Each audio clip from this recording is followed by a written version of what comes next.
All right, man. Well, we are back this week. College football friends, great week of college football this week. I mean, every week is a great week. Let's be honest. I'm here. I'm Dave Schuman, Coach Schuman, with my esteemed guest Shane Stafford, the great. We're talking college football frenzy. That's the show, and we're glad to have you all joining us today. Well, first of all, college football itself it's so interesting Sure. because there's anything can happen now, literally anything, and I think that has made it for some really, really interesting things. But among the world where anybody can possibly win, it's only the elite teams that are in one category, and then there's just shocks and surprises and the second level. So one of the big games from this weekend, which I think we'll break down first, was Oregon Ohio State, which was just an unbelievable football game. I don't know if you got to watch it at all.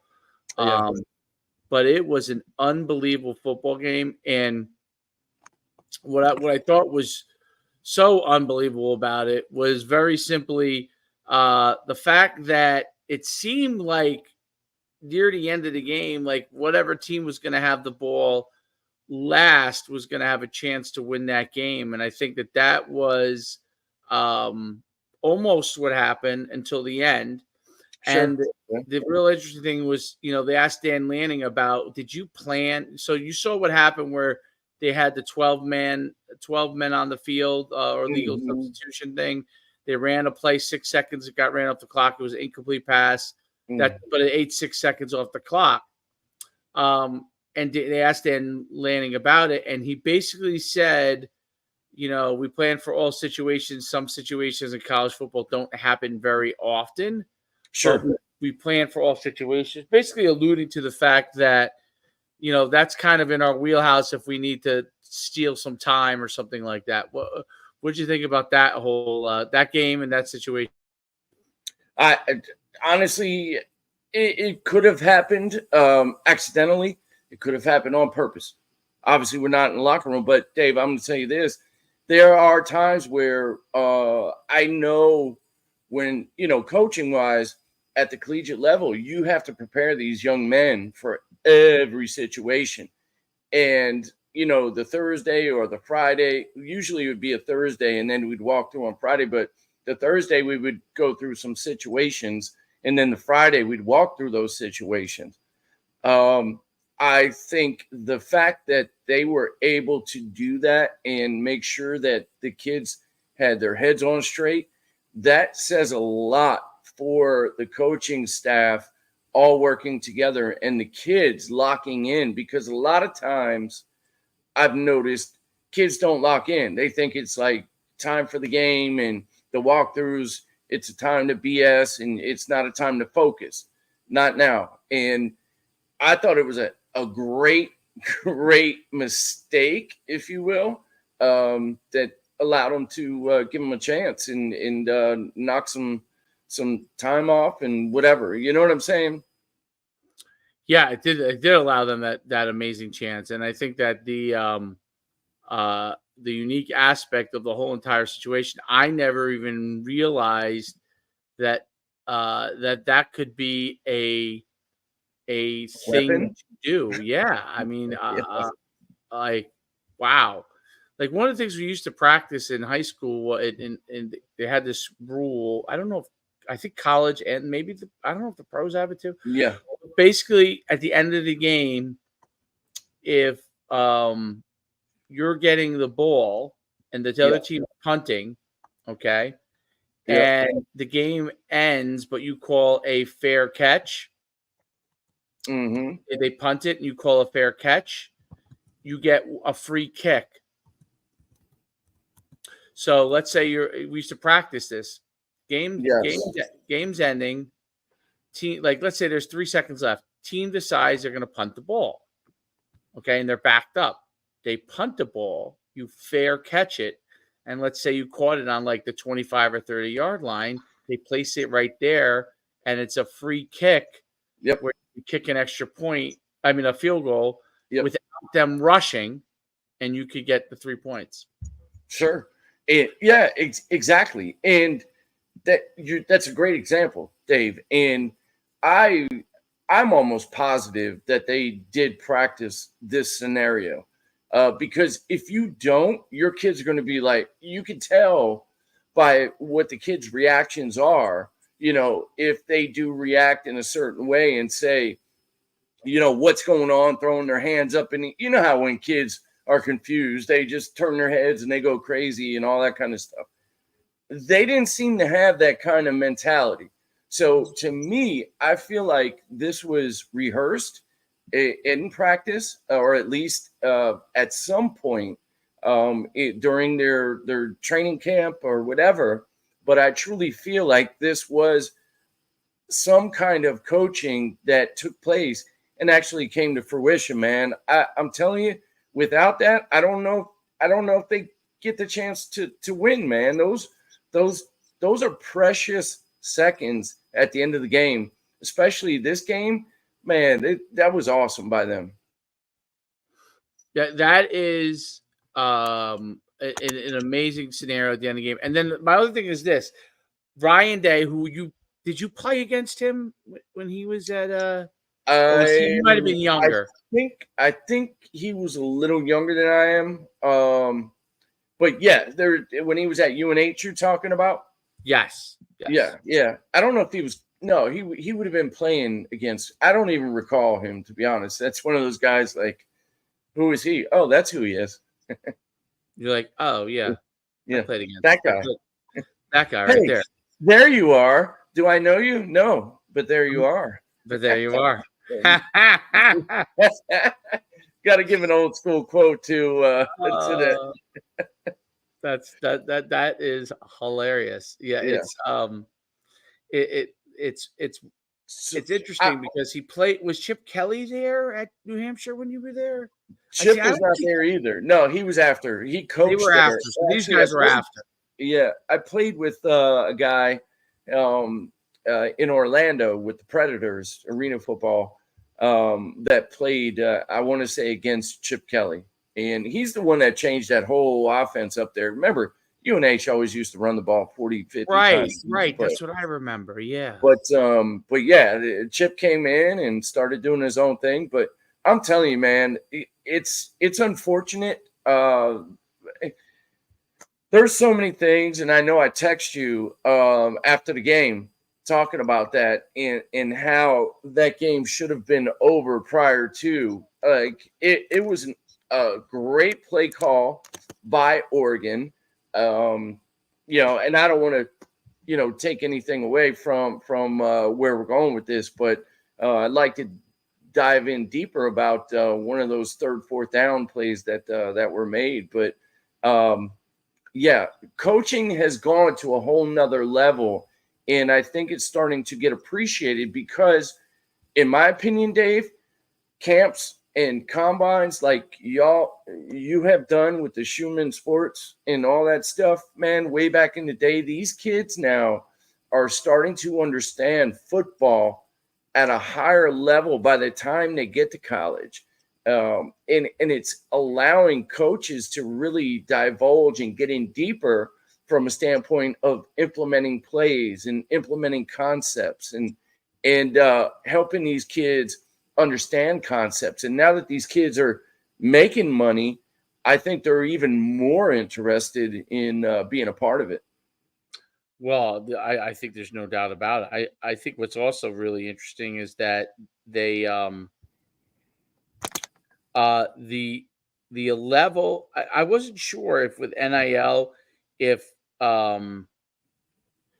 the interest in the game would change. I feel like the interest has gone through the roof. So Yes. I feel like it's continued to grow. And I think that part is interesting because, gambling combined with NIL, combined with the transfer portal is like the perfect storm. Yeah, you're waiting for it to explode, man.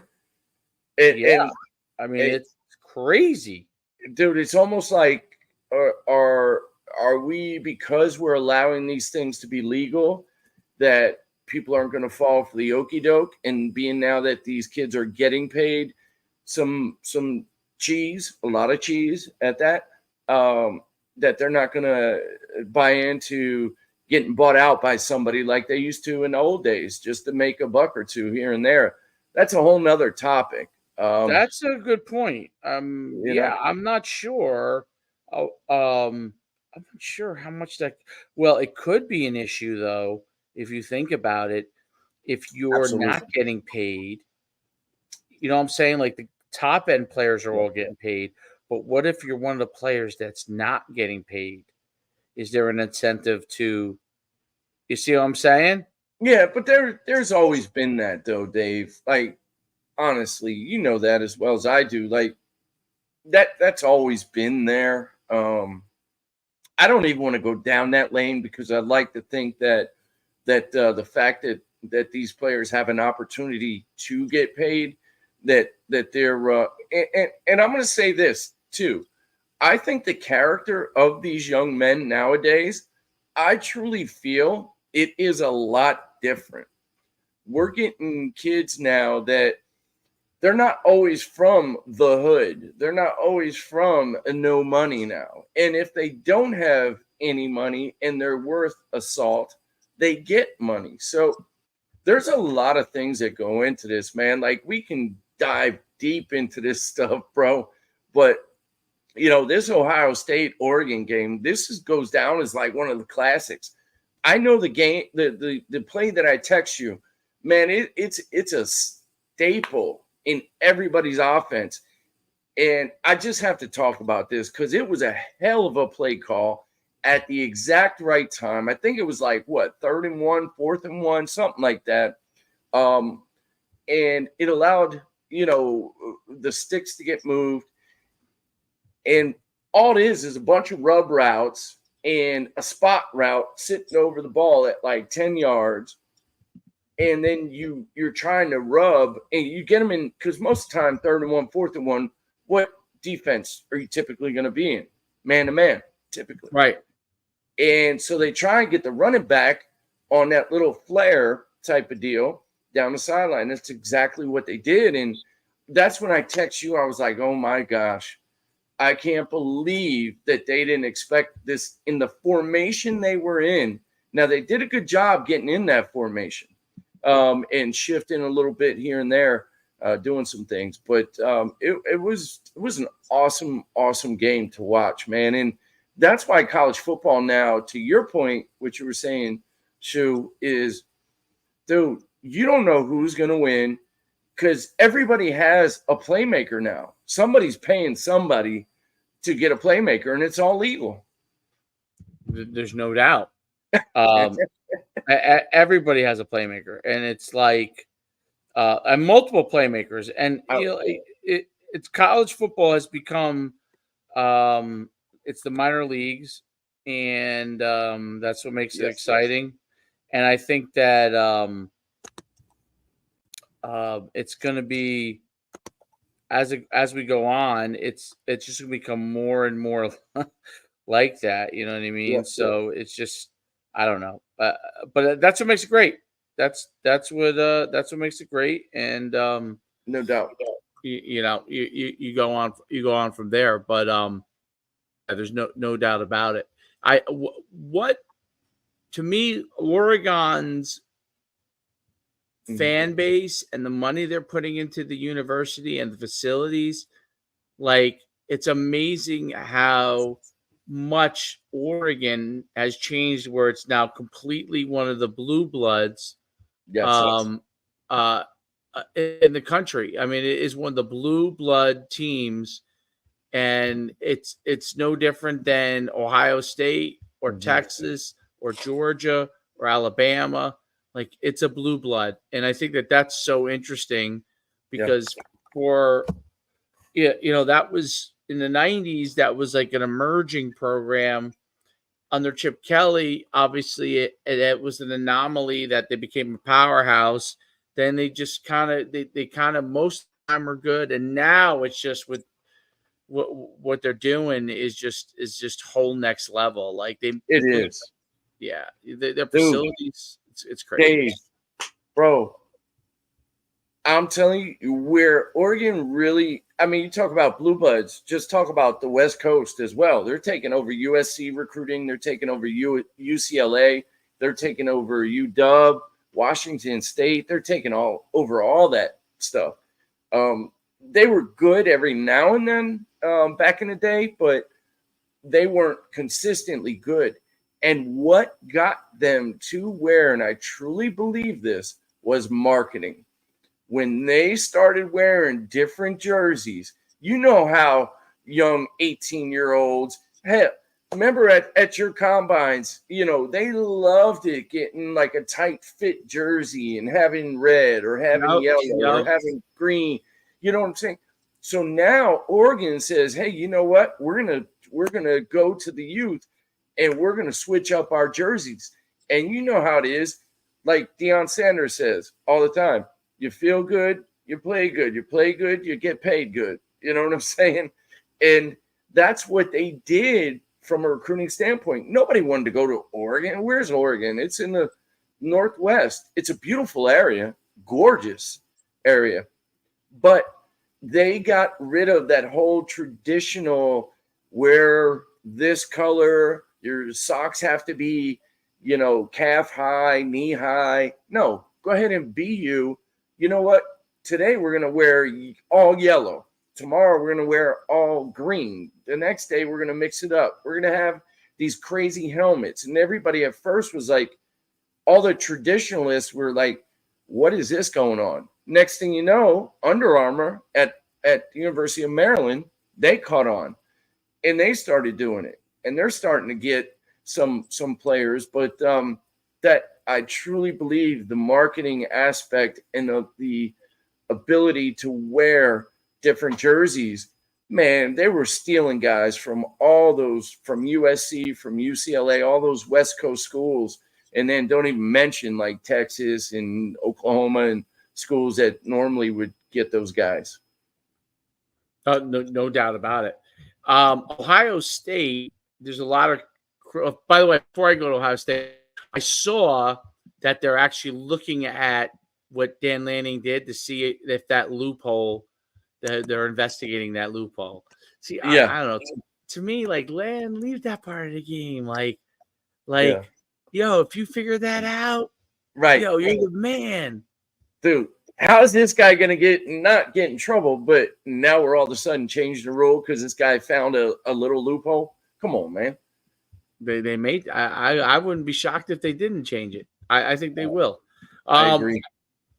So the other thing is Ohio State. So Ryan Day's getting like some scrutiny because even though he's barely lost as a head coach, right, he's lost to Michigan and he's lost, you know, some bigger games like this game, and he's getting some criticism, I think, kind of unfounded, but but I do understand it in the sense that they have the highest paid payroll in all of college football. They get paid. They raised $20 million to pay players, which is more than anybody else. And their players are getting paid supposedly more than anybody else. So that's where the scrutiny comes in. Yeah. What do you think about the end of the game when Will Howard ran and that decision there? Like, should he have known as a quarterback, should he have known that as soon as he took off, he's only going to be able to take a couple of steps, maybe get a couple of yards closer because of the time frame? He had 6 seconds. Like, as a quarterback, what's going on in your head there at that time? It's a great question, bro. And I'm going to give you a prime example. Jaden Daniels with the Washington Generals. He did the same thing. Commanders. Commanders. Generals. They change their name every other week. I love the Jersey Generals. I remember those. Oh, yeah. My bad. Commanders. I mean, the Redskins, the Commanders, the Washington team. Like, but anyway, go ahead. This dude, 2 weeks ago, he had the same scenario pop up. And he, instead of running for a potential first down, he ended up throwing it just to get field goal range because he knew they had one timeout left. And instead of running it for the first down, which would have taken longer, he threw it. Bam, they got down like 1 or 2 seconds left. And, Washington football team, let's just be generic there. But the Commanders, they ended up winning the game. But to your question, yes, he should have known that. He should have been put in that situation. It goes back to the whole, we all know this, man. If you've coached football at any level, at a higher level, I should say, whether it's high school, college, arena, whatever, junior college, or, just high school in general, at a high level, you know what I'm saying? You put these guys in these situations, dude. And Dave, I truly believe that he should have known, either just throw that ball in the dirt or do whatever you need to do, but don't waste time running. That's some old school 1998 type stuff where you're just trying to keep running.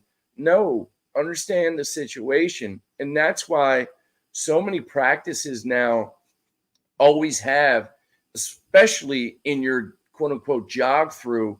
Damn, I'm doing a lot of air quotes today. I'm going to stop that. But anyway, those you do those situations so you can talk about it, but also have a little bit more up tempo with the rhythm, but then coach them because, when the game now has changed. It's all about tempo. It's always been about rhythm and tempo on offense. But now it's total tempo. Eventually you'll get in a rhythm. At least that's how I interpret it. And I truly believe he should have known. And if he didn't know, that is a big black mark on Ohio State's coaching staff for not putting him in that situation. You always like to learn in those situations with wins, but they're going to learn the hard way with a big time loss that is going to hurt them severely. Yeah, I mean, so they didn't drop much in the polls. They dropped to 4, which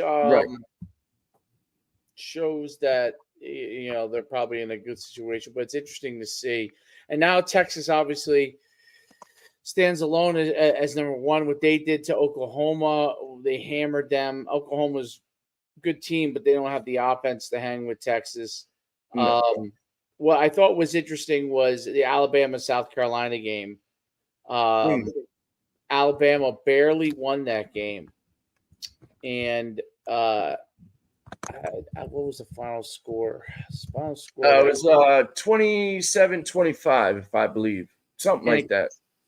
28-20. South Carolina went for a 2-point conversion at the end of the game. They didn't get it. Then they got the onside kick, but they didn't end up scoring. South Carolina's 3-3. Alabama is 5-1. But Alabama seems to really have, to me, either they're not quite as good, or they seem to have some consistency issues going on there. I don't know exactly what it is, but it's interesting to see. Alabama is not quite Alabama of the past. Now it's only obviously the new coach just took over. But it's interesting because you're used to Alabama just taking care of business, and only the big games are that kind of a situation. But what are your thoughts there? Yeah, here's my take on Alabama right now, and not living in the deep South, and I don't know, people don't even consider Florida the deep South, but you get a lot of SEC games down there. I mean, they consider it New York moving down south is what they right. Either that or Ohio moving down south in the Midwest. My point is this. I haven't seen enough of Alabama, but I've seen a few games, and I truly believe what they're missing is that dominant interior line I don't see them like just dominating the interior, like just pushing guys around. Hell, they only averaged basically about 3.5, not even that, somewhere around like 3 yards a carry this last game. And that's with all the backs, bro. That's not Alabama football, man. They're used to 5 to 7 yards a carry. You know what I mean? And I think they're trusting Jalen Milroe, and this is going to hurt this guy in the long term. Hell, he threw 2 picks. He was efficient, 16 to 23, but he threw 2 picks, man. And I just think they're counting on him way too much. And he accounted for 36 yards of the rushing, and they didn't even barely rushed. I don't even know if they rushed for 100 yards, to be honest. That's not Alabama football, bro. Yep. That is not Alabama football. Alabama football is downhill, and then on the defense side of the football, we're going to come after you. We're going to beat you up. We are going to hurt you. Even if we lose, you're going to feel us, and you're going to hurt the next day. It feels like to me that they're trying to use Jalen Milroe like Auburn used Cam Newton back in the day. He's not him. I just don't see he's a great athlete, great player, but Cam Newton was different level special with running the ball and the arm to go down the field consistently. That is a lot to ask because Cam Newton basically touched the ball, whether it was running or throwing, like 80% of the game, maybe more, maybe 90%. That's a lot to me to put on a quarterback now. I'm sorry. Oh, no, I was going to say this. Jalen Milroe is not 6'5", 250. He's like 6'1", 6'2", 225 maybe. 230 at the most. That's I don't know what the size is. Okay. Jalen Milroe is a guy that you can get on the edge and use him. So what defenses have learned to do is understanding that Alabama doesn't have the same interior from a lineman standpoint. Hey, you know what? We're going to take away Jalen running outside, and we're going to make him go up in the middle and make him hand it off, and let's see if they can beat us that way. And it's not going to happen. They need to, if they're going to run downhill, Alabama truly needs to like almost get in the 2-back set, however they need to motion, however they need whatever personnel, if they need to go in, 12 personnel, 13 personnel. You know what I mean? Hell, even maybe 21 personnel sometimes, and get 2 backs, 2 tight ends, and get downhill. But I don't think they have those athletes in the interior with the size they used to have, that they can just dominate the interior. I don't remember, Dave, and maybe you do, when Alabama rushed for only 100 yards in a game. Like, that's unheard of. Yeah. Philosophically, I think, relying on the quarterback for your run game, that error is starting to move away. So, every quarterback can run. That's the difference now versus the old days. Every quarterback can run. There was a time period like that Cam Newton time period. Lamar Jackson was a few years after, I think a few years after. Yeah. There was that time period where it was basically like, we're going to let our quarterback do basically everything. He's kind of like our running back and our guy throwing it, and then running back is secondary. And I think that defensive have learned to stop the quarterback run a lot better than they used to. Mm-hmm. And I think because of that, you could do things, send the guy for the back, bring the linebacker over the top, right? Sure. You could do a lot of things that force the quarterback to really be a running back, not be what it was before where he was like a version of a bootleg. Like zone read is basically a version of bootleg. You read, but you're reading it. The guy closes. They never brought guys over the tower. Rarely they did. The guy pulls. Now he's got one-on-ones with like an outside linebacker or something, right? Mm-hmm. That's different to me than now. Now guys will purposely send the guy to make the quarterback pull so you could go and get over the top on him, right? Absolutely. And that's where I think you need a direct running back game without a pull, or it's more of an RPO off a throw versus the QB pull for a run, right? And that's probably where the RPO. But even there, like they're starting to. If I think if I think the running back's really good, then I'm going to force them to throw on the RPO. Yes. They're forcing. You can't. Before when RPOs first came out, and when the quarterback run game really first came out, offenses were dictating to defenses what they wanted to do, right? But now, once you understand this stuff and you know the limitations or strengths as a quarterback, you as a defense can dictate what you want them to do. Like if you know they run a lot of RPOs and that's what they're going to hang their hat on, you can force him to throw if he's a weaker thrower or run if he's a weaker run, whatever it is. Same thing with the QB run game. You could force them to have the QB run it. You could force them to have the running back run it. And that's where I think you need a little bit more of some old school downhill run game. Totally. Okay.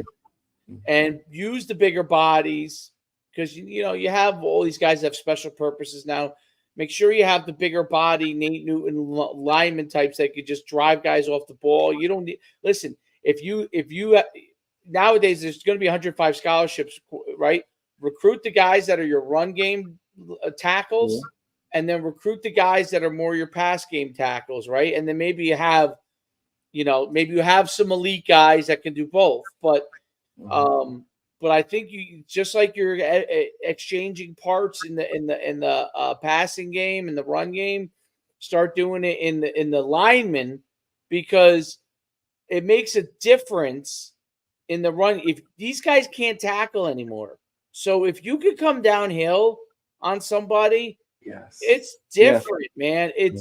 They're going to have a hard time, and if you're relying on the quarterback to be your downhill runner, I think over time it throws the quarterback off. Now, listen, he runs 7, 8, 9 times, maybe 10 times in a game. But when you're getting to 15 to 20 carries, that's a lot. That's too much, I think. Yeah. That's too much for the quarterback because he still has to make his reads. He still use the running back 15 times, 20 times.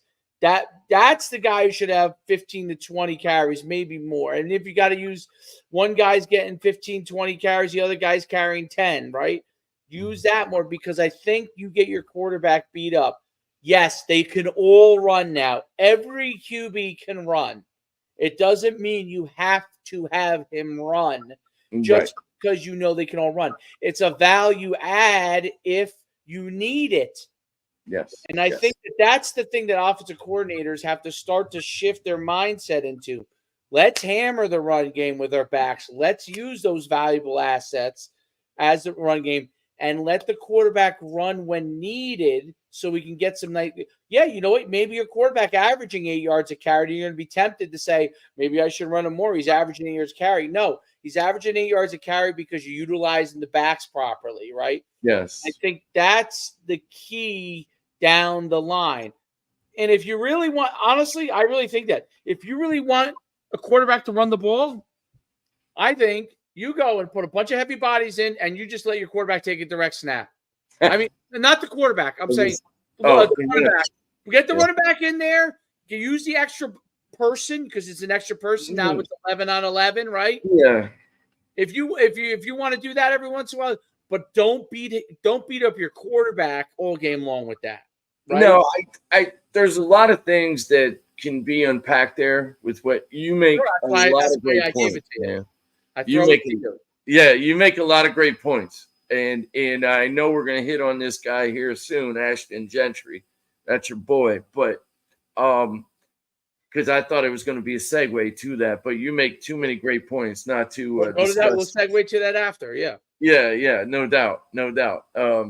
But I don't think that's feasible anymore, Dave, to have like direct snaps and things like that anymore. Like defense coordinators are too smart, and these defenses are now too athletic. You have to have some kind of misdirection, some kind of because the linebackers, the safeties, they're all reading their movement keys, right? So reading the triangles, and everything like that, and guard to guard in the center, and people move this way, that way. That's why people can pull centers now, because if the center is uncovered, sometimes he's going, because these guys are athletic enough in college now and in the NFL, obviously. But what I'm trying to get at is you definitely need some kind of dual threat potentially with a run. Now, I love what you were saying. That's why there's so much to unpack. I love what you're saying about going downhill. I truly believe, like, it doesn't matter if you have one back in the backfield and you're in shotgun. And that's why I was talking about going 12 personnel, even 13 personnel, one back, 2 tight ends, 3 tight ends, all that kind of stuff. You can shift, you can motion, you can by alignment, you can run a tight bunch set with a tight end on one side and then a tight end and a bunch on the other side. And you can now pull a guy and seal and kick and pull and do all these different concepts and run a true power with just one back now, because these guys are so athletic, man. It is awesome what you can do now with these young men, even at the college level, because these guys understand everything that's going on. And then understanding the fact that, hey, if we don't want to run this play to the 1-5, 9 technique, we want to run it to the 3-5 technique or whatever. I'm just throwing stuff out there. Sorry. But anyway, so these quarterbacks are smart enough to understand how to like alert things as Tom Brady does, or can things as John Gruden used to do, but basically audible to a different play and still get downhill with everything. It's just a matter of how you want to do it. And I totally agree with you. The fact that it can't always be a read type of thing, because you're right. They're going to slant and put somebody over the top. That's why now what they do is they'll actually anticipate that, and by alignment from an offensive standpoint, what they'll do is they'll actually have that slant blocked, because they're going to go down, down, down. And if that linebacker, now they'll read that linebacker, if that, like, there's so many different reads. That's the thing, is you have to get in the offensive playbook in order to understand what they're trying to get done. And every week it's going to be different, because if teams are trying to take away, and you got to understand what they're trying to take away and what they're best at and who their best athletes are and how they go about that business, you can now, from an offensive standpoint, dictate what the defense does. But number one, you have to have the personnel. Number two, you're exactly right. Your top running back cannot be your quarterback, like, period. And that's why I love the Ravens this year, because their best running back is no longer their quarterback. You know what I'm saying? I love the Ravens this year. Helped them. That's a great point. That has helped them tremendously. It's taken the pressure off of Lamar Jackson to have to be the guy in the run game to get big yards. It's and you have to you still have to tackle Derrick Henry. That's hard to do. And when Lamar does run, because of it, it opens him up a lot more. He takes less hits. Yes. Okay. To me, that's part of the evolution of the game. Like, there was a time period where you were just like, my quarterback's basically a running back, and he also obviously throws really well. And in high school, obviously, you're probably still going to do a lot of that kind of stuff. But as you move up the ladder, college and pros, I think that's changing because what has to happen is you need a guy to be able to think, to be able to react, to be able to make decisions. And there's something to be said. Like if his head's getting jarred, or he's already getting sacked, and hit after he throws. So now you're adding an extra 15 hits to him. For no reason other than he's your best. Reason. Yeah. Dave, I'm gonna tell you like this, man. Football and high school dictated this, right? Yeah. Because youth at first, right? Like people are like, why am I handing the ball? You remember when you were probably quarterback, like you handed the ball off, and the running back was a good running back, and then eventually that became, why are we even bother doing that when he could just take off and run? You know what I mean? Half the time. And that obviously in high school that became the theme as well, which it's still going to be the themes. But what was happening, it was getting pushed up. It got pushed up. And guys were then recruiting guys and making them quarterbacks that were more and more those guys. And yes, there's exceptions like Lamar Jackson that can do it, right? But there's also a lot of guys that could have been very good that got their brains probably scrambled around in college football. And that was going to be the end because they're getting hit so many times running the ball. Yeah. You know what I mean? So look how much Johnny Manziel ran a lot. I mean, even though he came out early, like he was running a lot, dude. Like he was running a lot in college. And running around crazy. And he was undersized, too. He was undersized, but that was the time. That time was Marcus Mariota. Yes. Manziel, Lamar. That was that transitional period. Yes. When Cam Newton did it in 2010, I think it was, everyone's got these light bulbs went off, and they're like, dude, it was brilliant by Gus Malzahn at the time, right? He's like, this dude is like a once-in-a-lifetime guy. We're going to go right to the national championship with this guy, and he was 100% correct, right? And they ran they had a really good running back, but they ran like a I think they might have had, I don't know if it was Cadillac or. Yeah, I think it was Cadillac, actually. Yeah, or Brown. What I don't know. No, maybe Cadillac was before them. It was. They had some really good backs. They had the rapper's son. I can't think of his name. From Mace. From not Tribe Called Quest. The other group. What? Oh God, I can't remember. But anyway, they had these backs that were very good backs. Yeah. They would be 1,000-yard guys, but they were basically splitting with carries with Cam Newton. Cam Newton was that guy, dude. I saw him at a 7-on-7 tournament this summer because he runs his tournament this spring, and he runs his tournaments. I'm standing next to him. The guy is a De La Soul. De La Soul, bro. De La Soul. That's what it was. De La Soul. Yeah. That's it. But Cam Newton, love the internet. You do. Cam Newton he's standing next to him like, I can't believe how big this guy is. Enormous. Like you can't, like he's like, it's like a bigger version of LeBron James. You know what I mean? Yeah. I do. He's not as tall, but like same, like that build, right? And I'm like, this is like, it's amazing that this is I hate saying it. This is a human being. Like how jacked, he's jacked, lean, like tall. I mean, it was crazy. Like crazy. It doesn't make sense how somebody can. I was a scholarship athlete. I'm sitting next to him, and I'm like, we're not in the same physical class. Not even. And I was a freaky athlete. I was a freaky athlete, and he's not in the same class. It makes you not want to go on the football field because you're like, what am I even doing here? I don't even belong here. Like, but you do. You do. But you're like, because there are other things that come into play. Right. But if you're just saying pure, what would be like your vision of a quarterback that could do everything like you make on video games? Oh, yeah.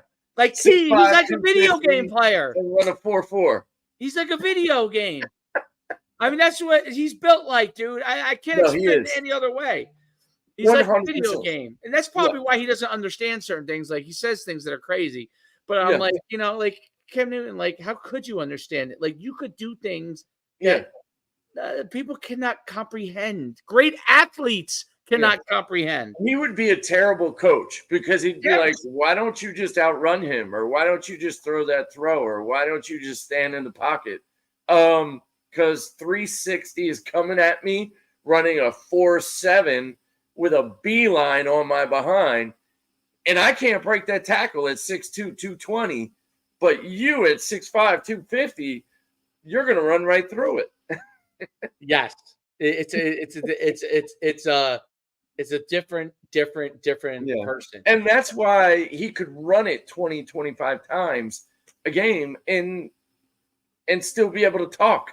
You know, you could argue, though. You could argue that maybe his NFL career was affected by that. It absolutely was. 100%.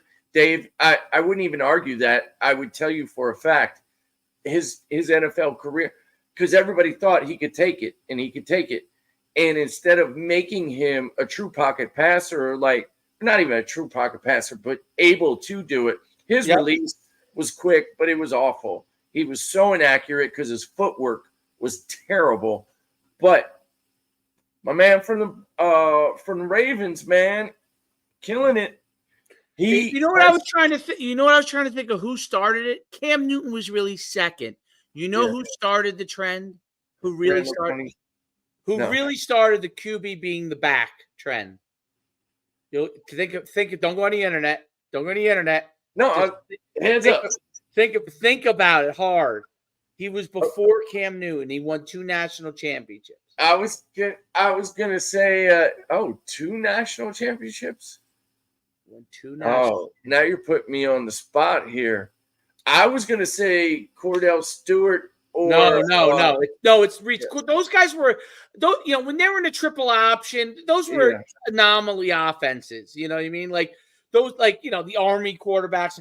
Those guys are there for a specific purpose. Yeah. You know what I mean? I'm talking about a quarterback who then ends up running, becoming your main ball carrier. I'm not talking about triple option guys like Tommy. Now, see that even screws me up. I'm going to tell you. I'll give you his initials are TT. TT Tolliver from that I played. No, I'm just kidding. Tim Tebow. Absolutely. He's 100%. the one that started when he did that. Yes. People's mind were blown because you know what, Tim Tebow, not as tall as that's a great. He was 6'2", 235, 240. Awesome physical specimen. Right. Not a great thrower. No, but they showed you could win a national championship with being a decent thrower. Yes. I mean, he threw for 1 million yards, because he ran so well. Same thing with Cam Newton. So though Cam Newton, I think kind of in 1 year took it to a different level, but Tim Tebow was real, and then all the spawn offs, Johnny Manziel, Marcus Mariota, all those guys came after, and Lamar Jackson, there were different versions of the original version, which was Tim Tebow, right? There was Tim Tebow. They won national championship. Then Cam Newton. Everyone's like, "Whoa, that's what we need." That's like 3 of the last 4 national championships. We need those guys, right? Yeah. And now you have in the NFL. Now you have in college football guys still kind of doing that with these guys. And I think the game's changed. You look in the NFL.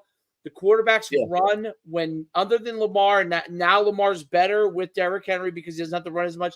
Run when necessary, but not as your occupation. And I think in college football, that's, again, is going to have to become the thing. Run when necessary, not as your occupation. Yep. Because you're going to lose quarterbacks. Yeah. No doubt. Urban Meyer, he hit the nail on the head. Hell, he was running this offense. Urban Meyer was the creator of all this, in my opinion. Alex Smith is probably actually the original. I was just going to say that. That's exactly actually the original. You're right. I was going right there, but Tim Tebow was a better version of Alex Smith. He was faster, bigger, stronger. Now, Alex Smith could throw the rock a little bit better. Yeah, he was a good quarterback in pros. But Urban Meyer started all that orbit stuff and started all those different zone reads and all that kind of stuff when he was out at Utah. That's how they were able to win 10, 11, 12 games out there at Utah and, compete and go to these big-time bowl games. He took it to Florida and won 2 national championships. Bro, Urban Meyer doesn't get well, he's kind of a douche in some ways, with some of the stuff he's done off the field. Right. But, respect 100%. I can't believe I just called Urban Meyer a douche. The guy's unbelievable, coach. Right. We should cut that. We might want to edit that one. No, I called him that. Oh, well, whatever. Anyway, he's Todd Fitch's boy too. Was he with him before? Or? Yeah. I guess they were boys. And that's kind of how Fitch ended up at. They were all Notre Dame, State. Maybe, right? Notre Dame. No. Fitch ended up going. Oh, they're Ohio. They're Ohio. Yeah. Maybe. But yeah, they're all from Ohio. But yeah, they're all Ohio boys, and that's why Coach Fitch ended up going up there. Anyway, getting off subject, man. Oh man, I'm gonna get a text from Fitch. He's like, "You're a jerk." Whatever. But man, Urban Meyer. Urban Meyer did some things that were, he started all that stuff, man. Yeah, but offensively and what he came up system wise, and he carried it on at Ohio State. He won another championship doing the same thing. Everyone's like, Barrett's going to be an NFL quarterback, and no, he's not.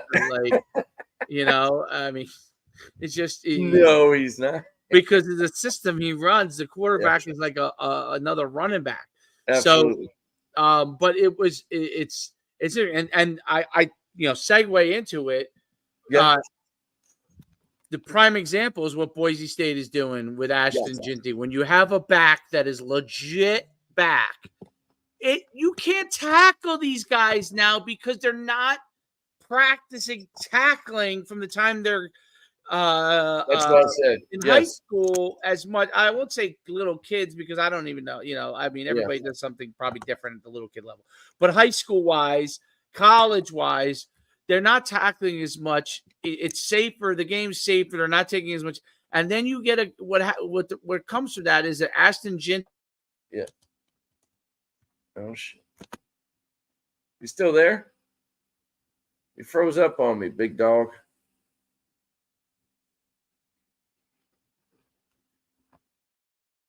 You're freezing.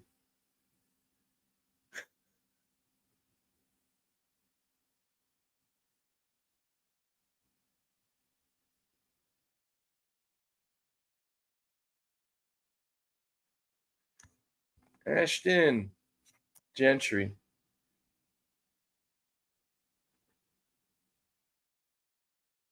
Uh-oh. My man froze on me. Hey, but he is a beast, though. I don't know if you can hear me. He's 5'9", 215. The only thing that's going to kill him is his height. That's what's going to hurt him. Ashton Jeanty in his height is at 5'9", 215. So that's going to be a bit of a concern for these NFL coaches, no doubt about it. Hopefully Dave logs back in. But this guy here, 126 carries, 1,250 yards, 9.9 average, 17 touchdowns. This guy's amazing. I would like to see him being utilized a little bit more as a running back out of the backfield, getting some catches. But I guess they don't need to do that. They will need to do that. And the other thing I'm curious of, how is he in pass protection?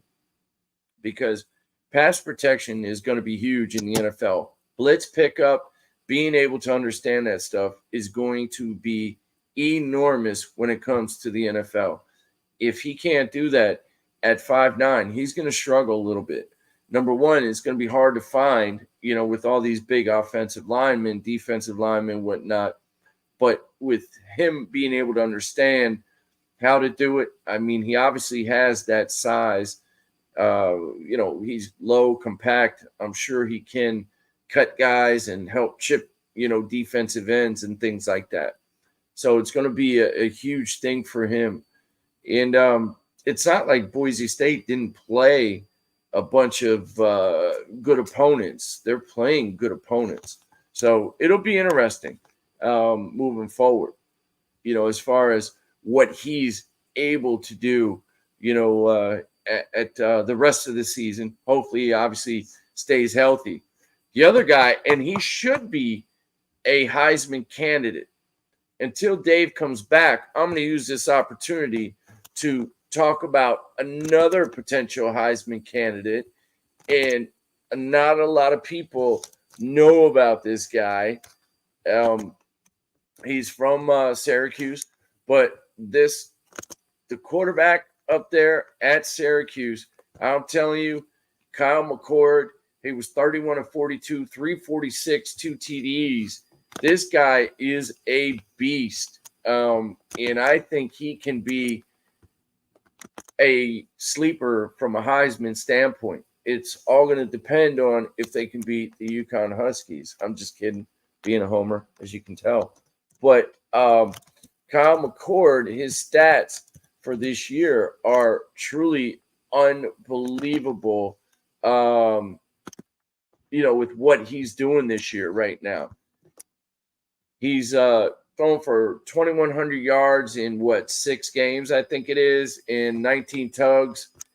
I'd like to see his interceptions go down. He also has, rushes from a rushing standpoint. He's got some ability to move with his legs. He transferred in. And I just think this guy has an opportunity. They're 5-1 at Syracuse. This is a big, big game for him. They play University of Pitt, who's 6-0 right now.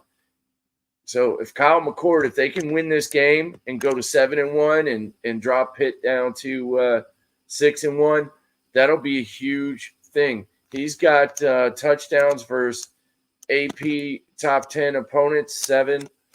So this guy, 66 completion percentage. I'm telling you, Kyle McCord and Ashton Jeanty, I think, are 2 guys that can potentially be Heisman candidates. I mean, just talking about Kyle McCord again, he against AP opponents, 7 TDs, 1 pick. Conference, 8 touchdowns, 2 picks, so 4-to-1 ratio. And right now in October, he's 5-to-1 touchdown interception ratio. His rating right now is sitting right around about 180. I'm sorry, misread that. About 140-ish rating. And his career stats, it's pretty awesome to see what he's doing right now this year. And I think he's going to be a great opportunity for potential Heisman candidate. He's from Mount Laurel, New Jersey, 6'3", 220. He's a senior. And then you look at Ashton Jeanty, going back to him, that guy's a beast, period. This guy is doing things that in NCAA history, he's setting records that haven't even been they're unprecedented in some of them. I mean, the guy's averaging 9.9 yards a carry, 17 touchdowns in his first 7 games, I think it is. So it'll be interesting to watch this Heisman race, and I truly believe that these 2 guys. Am I back on? Yes, you are, brother. Can you believe I was going on the tirade and then I was carrying us, man. We're live. I was talking about Ashton and I was talking about Kyle McCord from Syracuse, bro. Yo, I don't know what happened, dude. My internet's gone. I'm up. Yeah, I don't know, but I just kept it going, man. Kept it rolling. They're gonna be like, "What is this guy talking about?" I was talking about Gentry and Kyle McCord, dude. I'm a big fan of him from Syracuse. Quarterback. Maybe they thought I was doing a Rebel Republic episode when I was having my conservative talk, and the government just wanted to shut me down. I was talking college football. I'm not talking any Republican talk right now. Yeah, that's why they shut you down.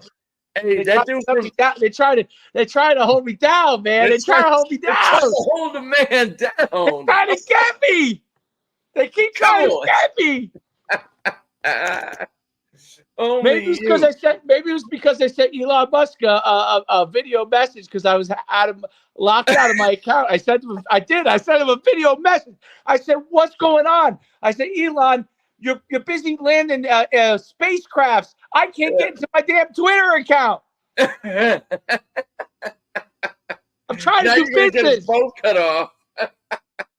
Probably got mad. Probably said, Oh well. "Guys, got to go." You know what I mean? Yeah, man. But no, no, I don't know if I got to say this, but you know what I thought was most amazing about Ashton, and I know I heard you talking about UConn preview, and I gave my my prediction earlier. I think UConn went 28-24. What are you talking? Which score? I thought 20. I think UConn went 28-24 over Wake. Oh no, I was talking about UConn playing.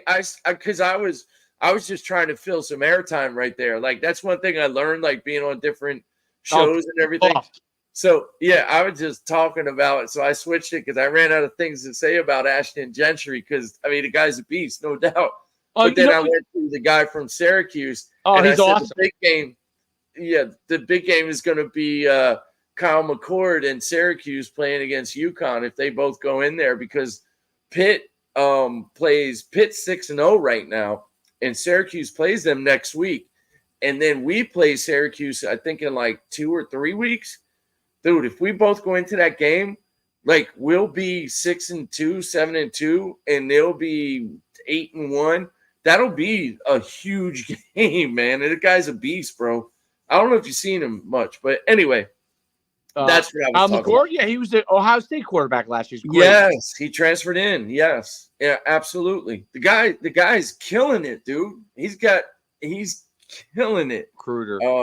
Yeah, but anyway. I was gonna say, Ashton Jeanty, yeah. You know what's the most? He averages 9.9. He's averaging a first down every time he touches the ball, bro. That's like that's like what a high school, like a great, when you see like a first team all state high school running back, a running back, you'll be like, yo, this is like a first down, a carry, like he's a high school running back, right? Like for a college guy to be averaging, I don't care who you play. Yeah. Obviously they got a nice offensive line, but it's crazy. Yeah. It's literally crazy. The fact that he's averaging a first down, a carry. How? Yep. It's hard for me to even fathom. They must be loading the box against him. Yeah. Yeah, they've got to, dude. They've got to. And I'm not a big believer in what's his name from Travis Hunter. He's a great guy from Colorado. Yes, he's a beast. He's a dog, no doubt about it. But it's more hype of Deion Sanders, where this guy, Jeanty, however you say his name, yeah, I think he truly is that guy. He is that dude, man. Like he's running through tackles. He's outrunning dudes. My thing is, I would love to see if he can catch more passes out of the backfield. Well, last year he had 43 catches. I saw that, and I'm wondering why that is so different from this year. Well, they probably just hand it to him. Yeah, they're just like, here, take it. Yeah, he's averaging more yards per carry than he is per catch. No doubt, absolutely. Yeah, the guy is a stud, bro. He's absolutely a stud.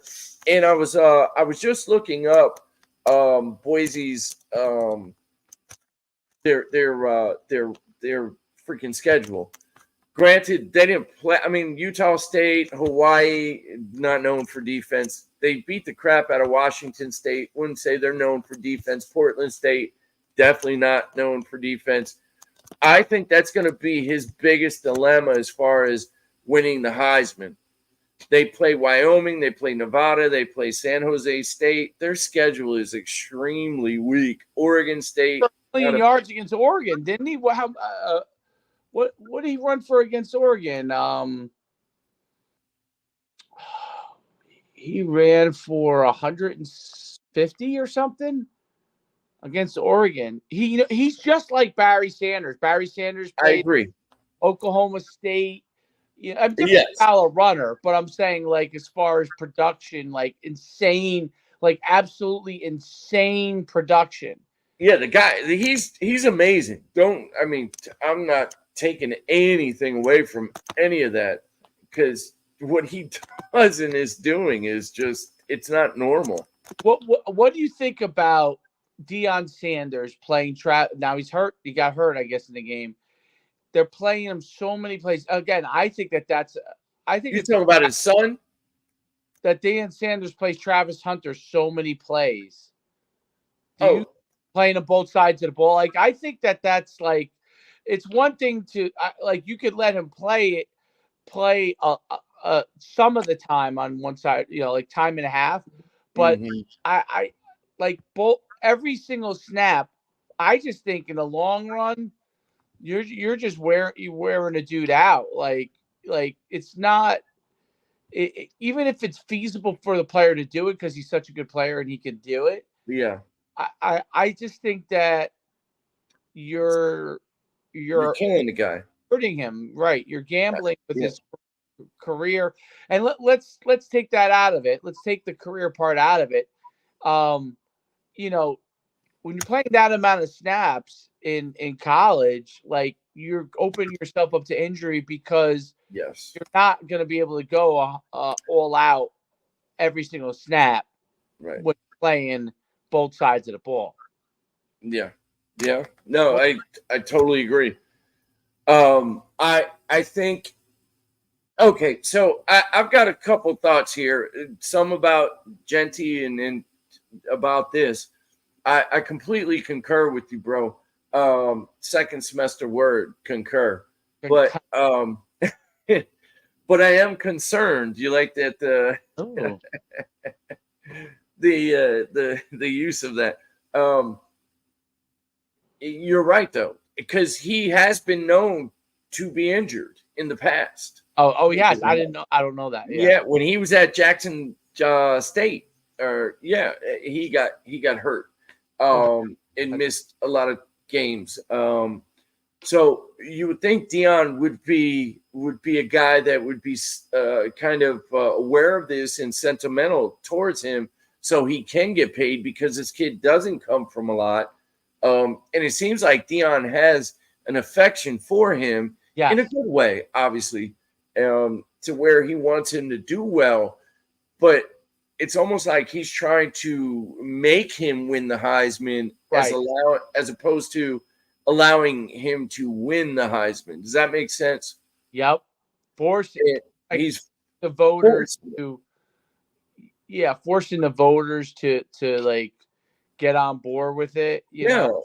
And I think it would be because of Deion and all this publicity that Deion is promoting and everything like that. Hey, tons of respect to Deion, bro. The guy loves his kids, and I'm not talking about his own kids. I'm talking about his players. The dude loves his players. You can tell that. He's sincere. It doesn't matter if you're white, black, rich, poor. Deion truly is about his guys, and he will support them. And I totally love that about him. It's awesome to see. But at the same time, that love and passion and his wanting of Hunter to win this this Heisman, I almost think it's kind of selfish on Deion's part, because at the end of the day, it should be about what's best for the team. And if that's what's best for the team, bro, you're hurting the team because you're also hurting this kid Hunter, man. You're, like you said, you're putting a lot of tread on those tires, bro. And he gets to the NFL, man. I think this guy needs to start locking in on one position. He's already shown that he can play all positions. So let's lock him in on one position and use him sparingly, like maybe 10 to 12 snaps on offense, and then use him on defense or vice versa. You know what I mean? That's just my opinion. Yeah, I think your opinion is valid. So I think that I see. I don't know Deanne well enough to really judge it, but Yeah, I don't. I do think it's selfish, and I'm not sure. Like, I think he has the players he likes, but I mean, agreed. I don't know. I don't know enough to know. I really just I don't know him. I don't. I That's only. well said, though, Dave. That's well said. Yes. Yeah. It's hard for me to really make a judgment on it. You know what I Yeah. mean? Yeah. No, I How do. like the media, like if you watch the media, people are on one side or the other. I really know. Let's put it like this: college football coaches in general, like I don't know whether Dion loves his players, doesn't love his players. I'm sure he does love his players. I don't know if he is all about them or something. I don't know any of that stuff. But Yeah. I would say in general in college football, like I don't buy that the coaches like their players, but I don't buy that it's all about the players anymore. So and I think that's any college coach, other than some that are the exception. Do I think they like their players? Yes. Do I think they want? I think they want them to succeed. Yes. But Sure. I don't think that the relationship is so in depth that if the player, because of transfer portal, all these different things, that in most cases the relationship is so in depth that if something happened, they wouldn't turn on the player. So I don't. Mm. Um, That's a good point. the That's environment doesn't dictate it, right? I think yeah. now the environment dictates. Whereas before, like when we played, I think coaches can be dicks and all that kind of thing. But I think for the most part, they tried to care as much as they can about the individual, the players, and Yeah. their well being more than maybe not. Now other people might argue differently, but now I think there's no incentive for that. There's no Yeah. incentive, and so I think the coach that is Huh. going out of his way from that standpoint with the players is probably more of the rarity versus the norm, in the sense that it's really about my next job. It's about my Yeah. success, and the players are kind of a little bit of a pawn in that environment. Yeah. Always been a pawn in it to an extent, but that's why it's I good. hear what you're saying. It's good that they do get money, because the way that the world it's incented now, like it's much more of me It's a first. selfish world right now. Yeah. So so but that's kind of my thoughts on it. I think UConn, you're 100% right. There's an opportunity there, man. Great Yeah. opportunity for UConn to really go to a whole different level. They could go to a really good bowl game this year. Yeah. They potentially I was saying this to Steve Cully. I said they could potentially win 9-10 games this year. That's craziness. But yes, Right? considering where they were, like they could literally be like Yeah. the big story of the whole entire college football. Well, they would be one of the One stories, of the like big turnarounds.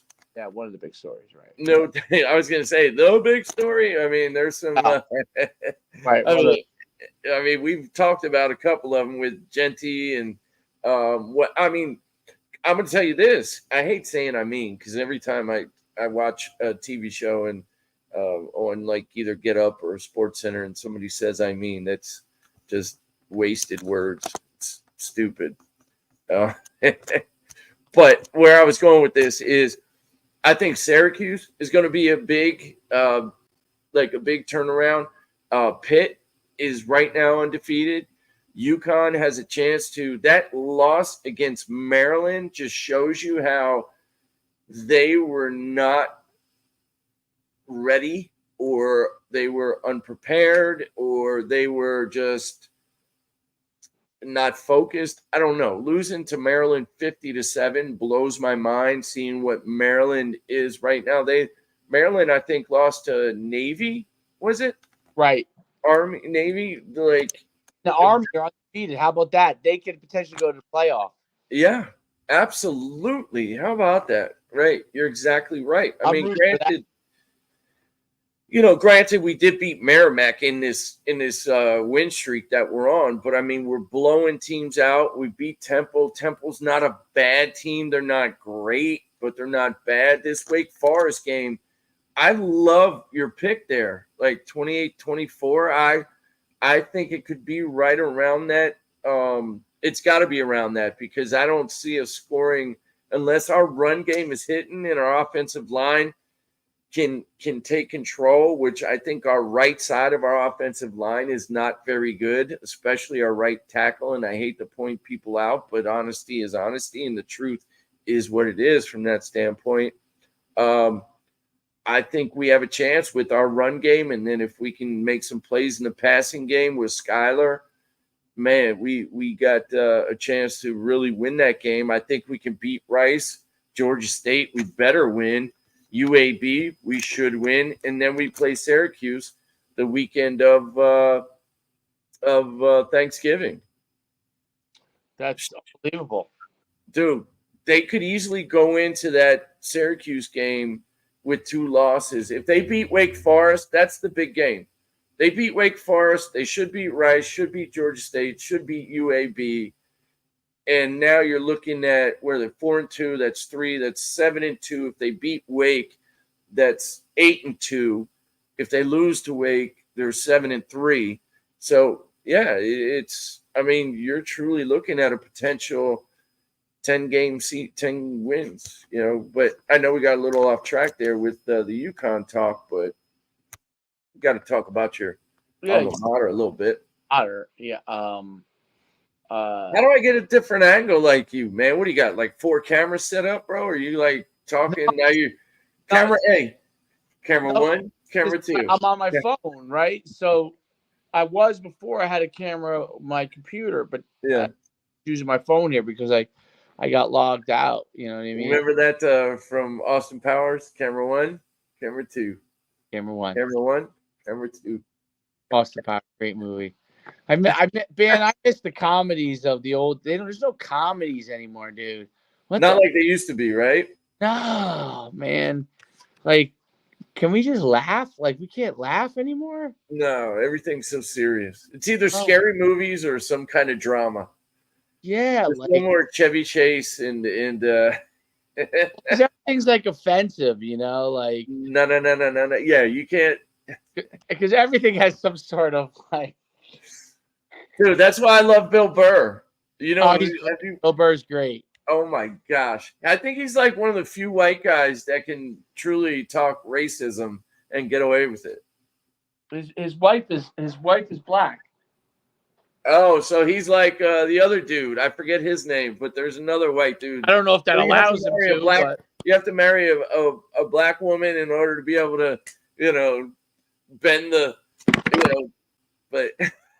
Oh, sorry, my setup fell. There You're good. Yeah.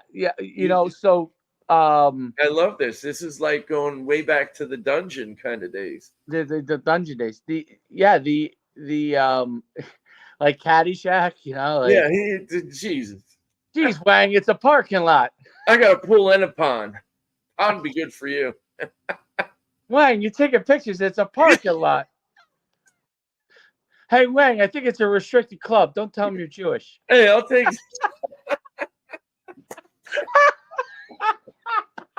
When he said that, that's like the first 2 minutes of the movie.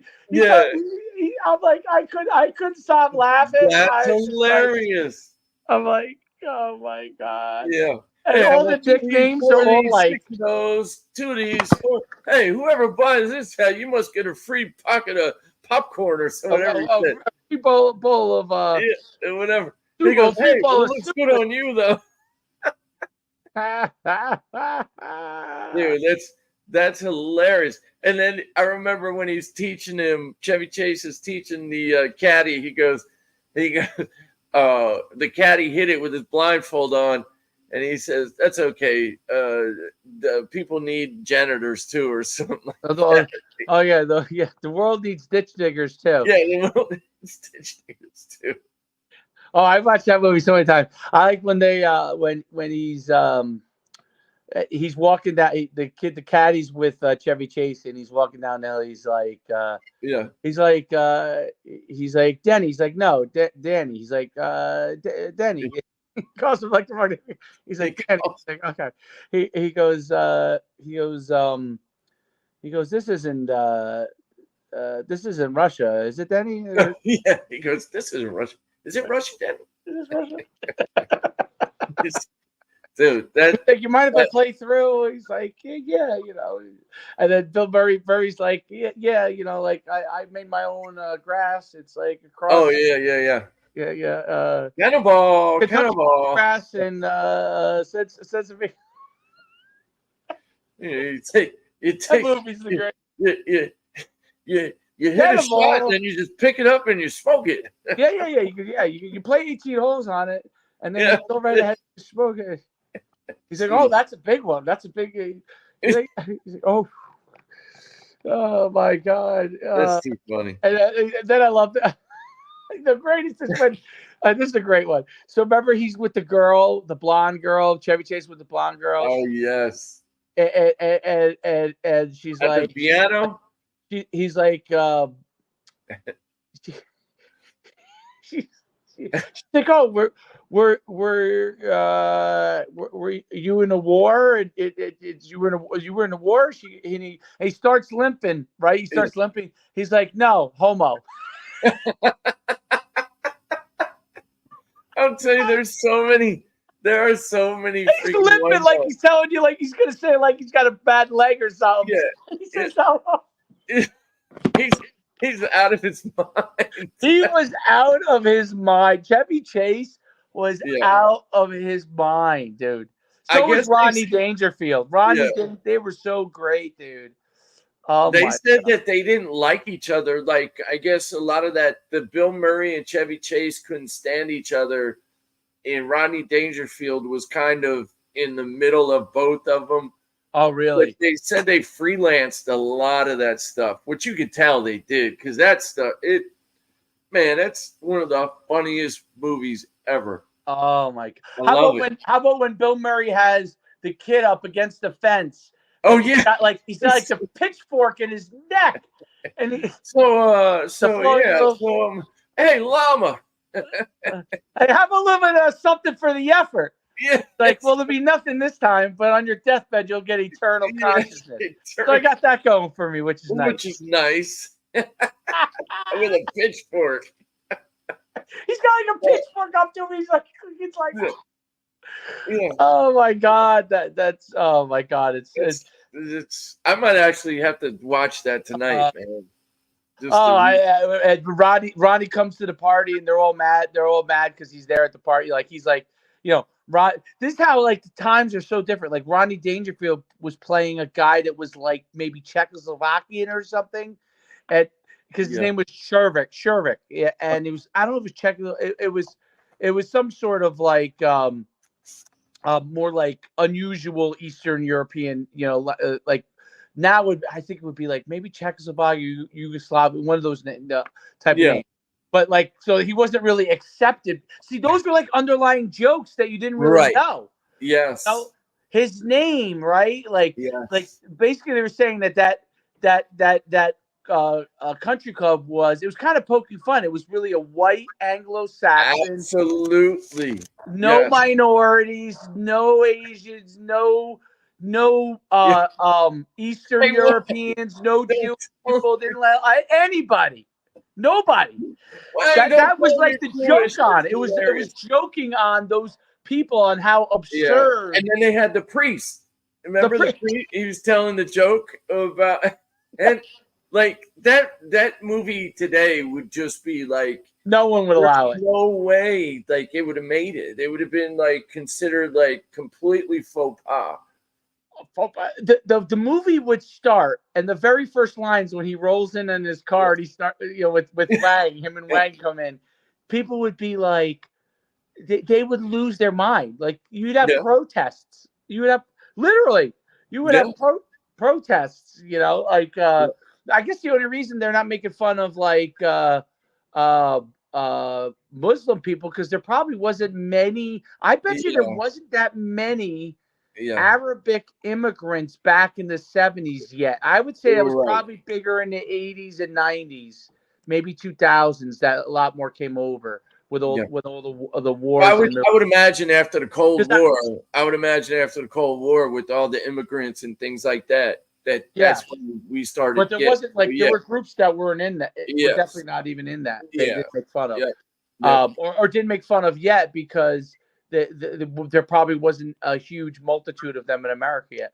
But that movie, dude, is the freaking.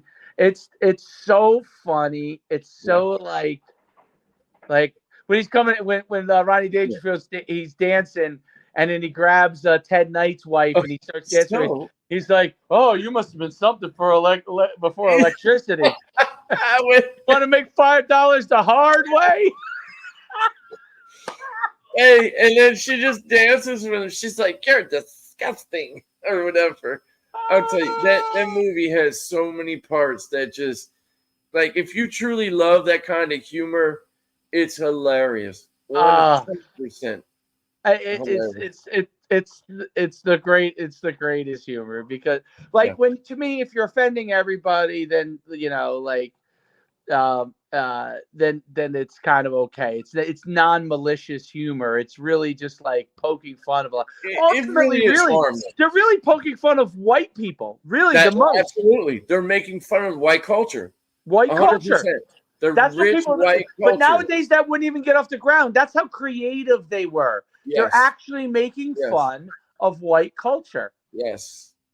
And rich people, like how, you're 100%. The establishment, the man, now that we say the man, Right. They're utilizing like the way that those, like all their comments and all that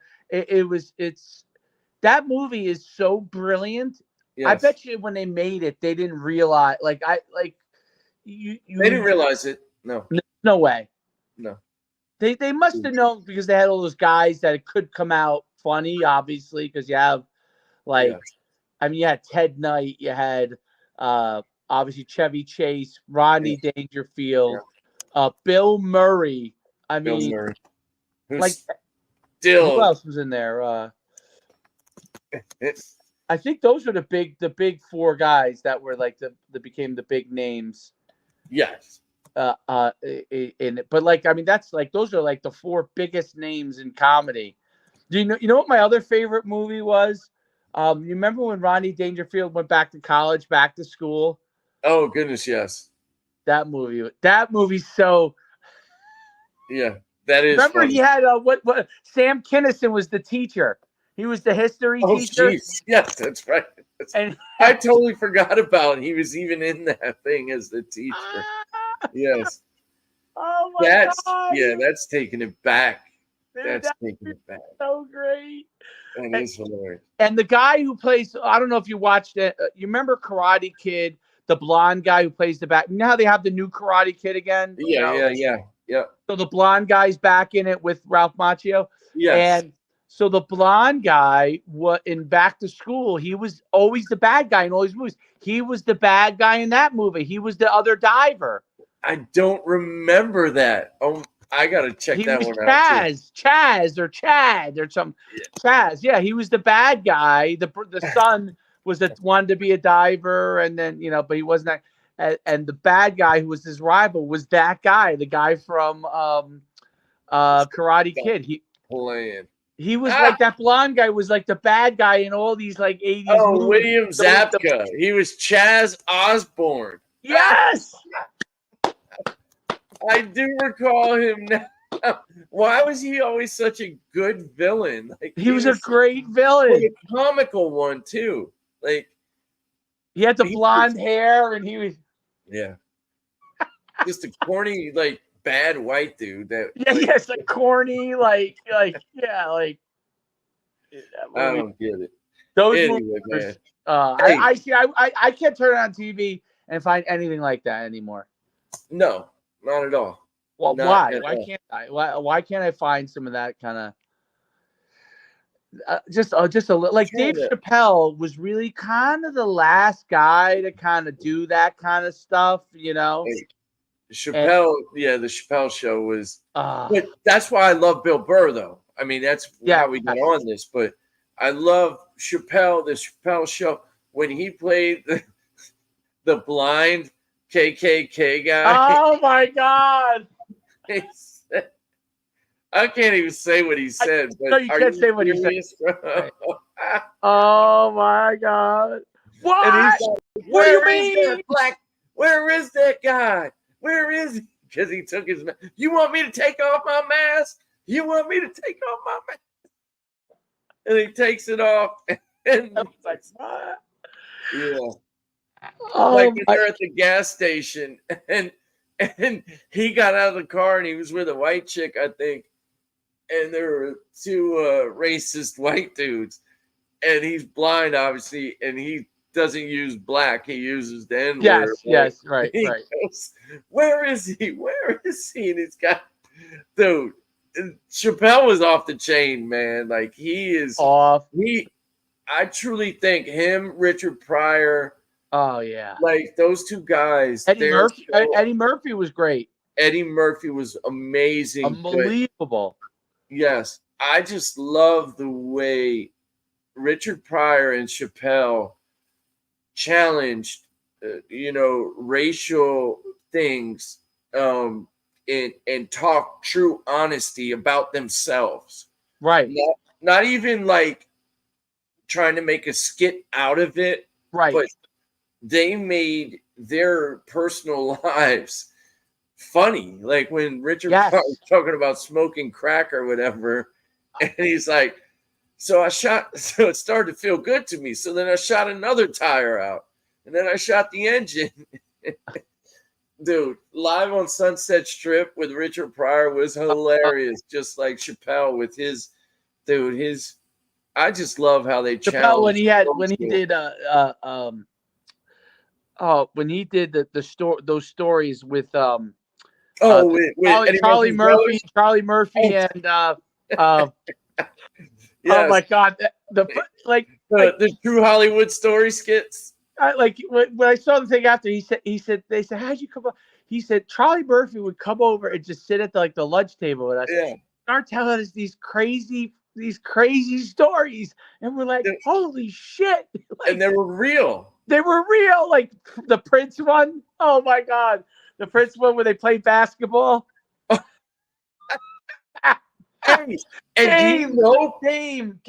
bitches. Yeah. And then after we went back and he served the shirts. What did he say? Skins versus shirt or whatever he said. Skins versus blouses. Hey, and here's the thing, though, Dave. Shirts versus blouses. Yeah. Shirts versus blouses. And they said Prince was quoted saying that really happened, and he goes, "Yes, man. I made him pancakes." He made him pancakes. Like he truly made them pancakes. Like it was a true story. None of it was made up. Oh God! Oh my God! All right, I guess we could end the show. It was a great show.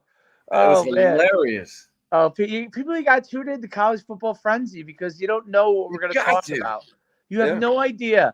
We are going to cover college football. We are going to talk about what's going on, but it's going to be a lot more fun than just that. It'll be a frenzy. It's a frenzy. You know what I mean? In many ways. All right, bro. I'll talk to you later. All right, Shu. Appreciate you, brother. You have a great day.